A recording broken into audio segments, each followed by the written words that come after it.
शेतकरी मित्रांनो नमस्कार, मी धरमसिंग पाटील, स्टारफिल क्रॉप सायन्स या कंपनीचा प्रतिनिधी। आज दिनांक 12 मार्च 2026 रोजी आपण कासगाव तालुका शहापूर जिल्हा ठाणे या गावात आलेलो असून येथील प्रगतशील शेतकरी दादा नाव सांगा आपलं। विश्वास पांडुरंग धरत, विश्वास पांडुरंग धरत। कुठलं वाण आपण हे लावलेलं आहे? खुशी। कोणत्या तारखेला लागवड केलेली आहे आपण? हे 12 जानेवारी 12 जानेवारी या दिवशी दादांनी लागवड केलेली आहे। आणि आपला मोबाईल नंबर सांगा। 90 75 83 04 37। बरोबर। काय वाटतं दादा तुम्हाला या खुशीमध्ये आणि इतर वाण तुम्ही लावलेले आहेत त्यामध्ये काय अंतर वाटतं? खुशीचा आहे ना उत्पन्न तो चांगलं आहे, तर चांगलं आहे। चांगलं आहे, क्वालिटीला कशी वाटली तुम्हाला? चांगली चांगली उत्पन्नाला चांगली। हाईट मेंटेन आहे का आपल्या व्हरायटीची? मेंटेन आहे ना? Maintain. इतर व्हरायटीची हाईट जास्त होते, जास्त होते, आपल्या व्हरायटीची मेंटेन आहे। बरोबर. म्हणजेच इंटरनल डिस्टन्स शेतकरी मित्रांनो आपण पाहू शकता, इंटरनल डिस्टन्स आमच्या खुशी या वाणाचं इंटरनल डिस्टन्स खूप कमी आहे। 1 इंच एवढं इंटरनल डिस्टन्स आहे, आपण पाहू शकता। आणि इतर व्हरायटीचं जास्त आहे, म्हणजे जास्त हाईट आहे, जास्त जास्त. पकडते। काय वाटतं तुम्हाला, खुशी हे वाण पुढच्या वर्षी चालेल का दादा? चालायला पाहिजे, चालायला पाहिजे ना? दिलं तर.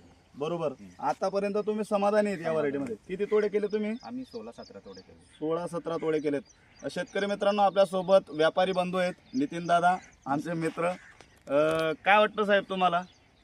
आता या भेंडीमध्ये असं झालं का समोरची एक व्हरायटी वेगळी आहे बरोबर आणि ही व्हरायटी वेगळी आहे। बरोबर। याच्यामध्ये धरायचं म्हटलं म्हणजे भेंडीला उंची खूप कमी पडली कमी आहे। आणि जो आपल्याला गॅप पाहिजे बरोबर। म्हणजे भेंडीच्या अंतरमधला इंटरनल डिस्टन्स इंटरनल डिस्टन्स आहे तो खूप कमी आहे। कमी आहे। आणि भेंडी तोडाला शेतकऱ्यांची समस्या असे का तोडाला चांगली आहे बरोबर आणि उत्पन्न चांगली आहे आणि क्वालिटी चांगली आहे। बरोबर। त्याच्यामध्ये तोडायलाही शेतकरी- नरम आहे, हा तोडायला नरम गेली म्हणजे मजुरी कमी लागते, हा. लेबर कमी लागतात, ओके। शेतकऱ्याचा फायदा आहे। त्याच्यामध्ये दुसरी गोष्ट शेतकऱ्यांच्या म्हणणं असं आहे का बाबा आता या व्हरायटीमध्ये आम्हाला थोडा फरक वाटू राहिला आहे। बरोबर, चांगली वाटते। हा चांगली वाटते, पण शेतकऱ्याच्या हिशोबात ही व्हरायटी आहे असं त्यांचं म्हणणं आहे, त्यांच्या डोक्यात बसली डोक्यात खुशी। बसून गेले। कारण खुशी व्हरायटीज मित्रांनो अशी आहे, जो एकदा लावेल तो पुन्हा पुन्हा लागवड केल्याशिवाय राहणार नाही, एवढी मी तुम्हाला सर्वांना गॅरंटी देतो।